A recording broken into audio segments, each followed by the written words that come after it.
Hello everyone, I'm Dr. Stock, and in this video we're taking a look at the markets and talking about the FOMC meeting that's coming out on Wednesday. What happened in the markets today? What can we expect in the markets tomorrow? What are we looking forward to on Wednesday? Those are the questions that I'd like to address in this video. So while I have you here, do yourself a favor, down in the description, find this link for Moo. By clicking the link, signing up, and depositing $100 or more, you get up to 17 free stocks.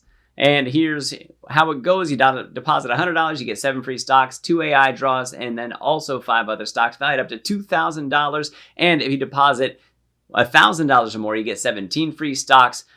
Again, 2 AI draws, then 15 other stocks, still valued up to $2,000. Wonderful opportunity. You can't go wrong with this. You're helping yourself, and it also does support my channel. So thank yourself, and thank you very much for the support. I really appreciate it.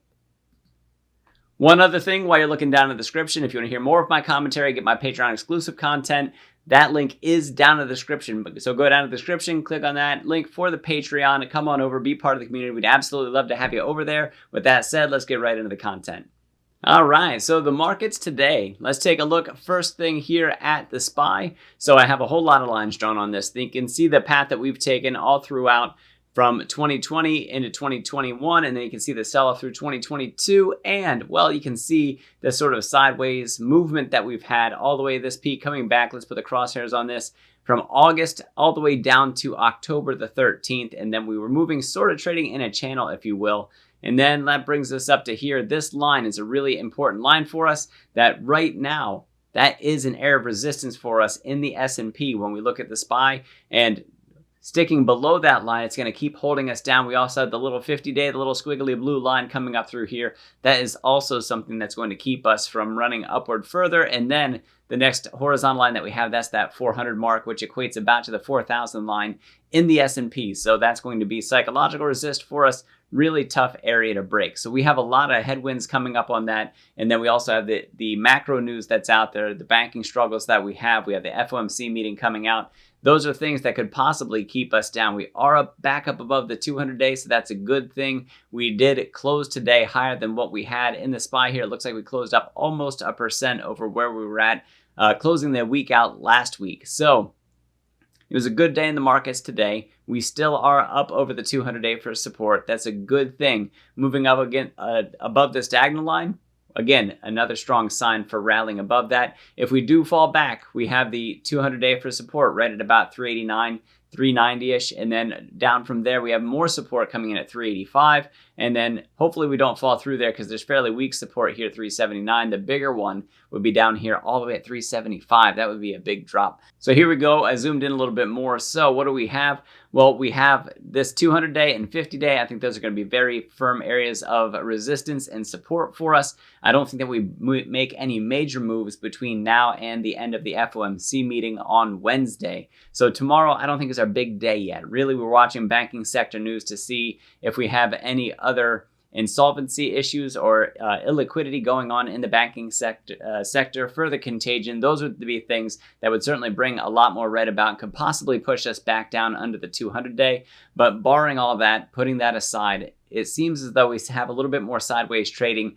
Maybe we float up a little, maybe we drift down a little, but for right now, I think that's what we have in the markets tomorrow. Not necessarily all that exciting for the SPY. I do think that we are in bearish territory. And when we look at the RSI, currently coming in at 48.6, so we are in bearish territory for that as well. So it is possible that we do fail to keep that upward momentum going long enough to break through that. And we do have a little bit of tapering volume there that we want to keep an eye on as well. So breaking up through this with significant volume would be a good thing.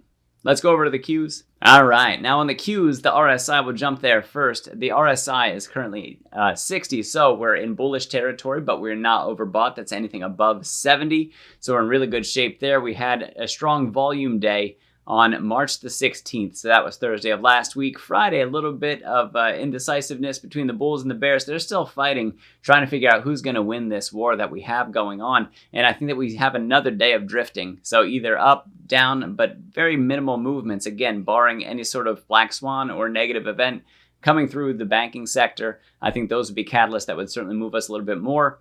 right now, I think that we're just sort of status quo up until the end of that Fed meeting. So 2 o'clock, 2:30, those are going to be the two big times on Wednesday's market that we really retest any support or resistance, in my opinion. The Qs today not up as strongly as what we had for the S&P, up only about a third of the percent, but it has had a much stronger run, much stronger rally than we saw in the S&P. This one, and let me zoom out a little bit so you can see a little bit more context. You can see this area of resistance that we've had coming across these tops that we haven't been able to break through recently. So if we retest that and break through, it's good. But then we do run into this level right here, 309 and then 313. Those are going to be absolutely major for us to see any sort of run continue. I do think that we have the capacity, assuming that the bank sector thing really does calm down, we don't see further contagion, things start to settle for the banks between now and the end of March. I think that's a decent window for us to retest this high. That's a possibility,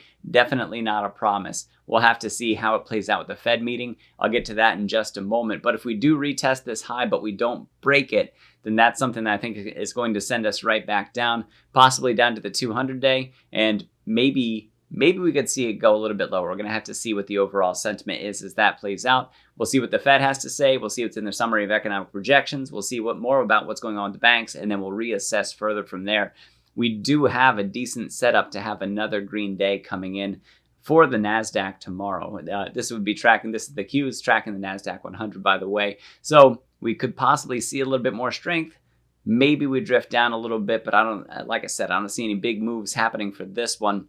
So that could give you a little bit more time to plan and prepare in the markets. So let's switch over to the CME Fed Watch tool. There we go. So as of right now, as of this video here, I've been clicked the refresh button right on camera. We're at 77.5% likelihood of a 25 basis point hike. So the Fed, I don't think that they can afford to pause because of what that says. So they're trying to fight inflation, and they're trying to say that everything's good with the banks. You don't have to worry about what's going on with the banks. Well, if they did anything like a pause or a cut, those would be two things that would say that inflation doesn't matter nearly as much as stability with the banks and maintaining the faith in the banks. So any sort of pause or cut for March would be something that would send the wrong signals that could cause further panic, more crashes in the market, further trouble in the banking sector. So that's not something, even though it's something that we might want overall, it's the wrong timing for it. They have to do the 25 basis point hike. In my opinion, I don't think that they could use the right words to frame or to justify pausing at this point in time. So when I say have to, that's have to in my opinion, and there's a lot of other economists coming out and saying the same thing, that it has to be that 25 basis point hike, that they can't do the pause or any sort of cut because of what the message that would send to the investors and could possibly cause further bank runs, and we don't want to see that happening. Now, let's see what it means for May. For May, it's actually likely that we see a pause right now. That's the most likely case, almost even with that as another 25 basis point hike. Let's go out to June. By June, still holding steady 475 to 500. So I'd be assuming we hiked in March and then held steady there. However, there's more than a little bit of a chance, more than a third of a chance that we start seeing cuts as early as June. Honestly, my money, if I had to put my money anywhere, I would say that by July at the latest is where we start to see a big difference in the inflation reports that we get, and that we also see a change in tune in a more substantial way from the Fed. So we'll see if July happens and it works out that way. I said in one of my videos on CPI, I think that June is going to be that the reports for June, which would come out in July, would really tell a different story for us. And as that story changes, the Fed can start also changing their tune as we see inflation start to moderate further from where it's at. So we'll see if we hang on to higher for longer. We'll see if they're able to continue their fight on inflation. And for Wednesday, following their meeting, I wouldn't be surprised at all, which actually the percentage just changed. Now it's down to 74.5%, still 3/4 of a chance versus only 1/4 of a chance of a 25 BP hike versus a pause. So let me summarize this. For the overall markets, I don't think that we're going to see a lot of big movement. Again, that would assume that we don't have any further news about bank collapses, bank runs. Those are things that could certainly change what happens in the markets, and that could be downward pressure for us. I think that Wednesday is going to be that real day of volatility that the market's not going to know what to do with itself leading up to the FOMC meeting. It is possible, if there is enough uncertainty and fear about what the Fed could do, that we do see some deep red. leading up to it and then some levity coming off. But I think if I had to put my money on it, I would say that it's going to be more of an area of indecision, that it's going to be more market breath holding, if you will. And then around that 2 o'clock hour to 2:30, actually 2 to 3, we'll put the wrappers right around it. So 2 o'clock when the economic reports come out, when the FOMC rate hike decision comes out, all the way up until we get Jerome Powell speaking at 2:30, and then whatever he happens to say after that 2:30 time. Really listening to what has to be said, the digesting of the summary of economic projections that also comes out at 2. There's a whole lot that's going on Wednesday afternoon, and I think that is what a lot of the market is waiting for, to see what the Fed is going to do, what they see for GDP coming up, unemployment coming up, inflation coming up, the federal funds rate, and then the long-term rates that we have as well. In that summary of economic projections, what does the dot plot look like? What do the box and whisker plots look like? There's a lot of questions going on. There's going to be a lot of volatility that happens Wednesday, and all eyes are on it, and I think that yours should be too. So that's what I have to say in this video. If you guys like my commentary and like to hear more of it, please check out that link for the Patreon down in the description. Click it, sign up, get access to my Patreon exclusives and access to my private Discord community. We absolutely love to have you over there. Also, do not forget about that link for Moo. Click it, sign up, get your free stocks, thank yourselves, and thank you for all the support that you show, whether it's Patreon, whether it's Moo, whether it's just watching this video all the way through. Also, one more thing, click the like button, hit the subscribe button if you haven't, ring that notification bell to see anytime my videos come out. I'm Dr. Stock, Doctor of Education. We'll see you in the next video.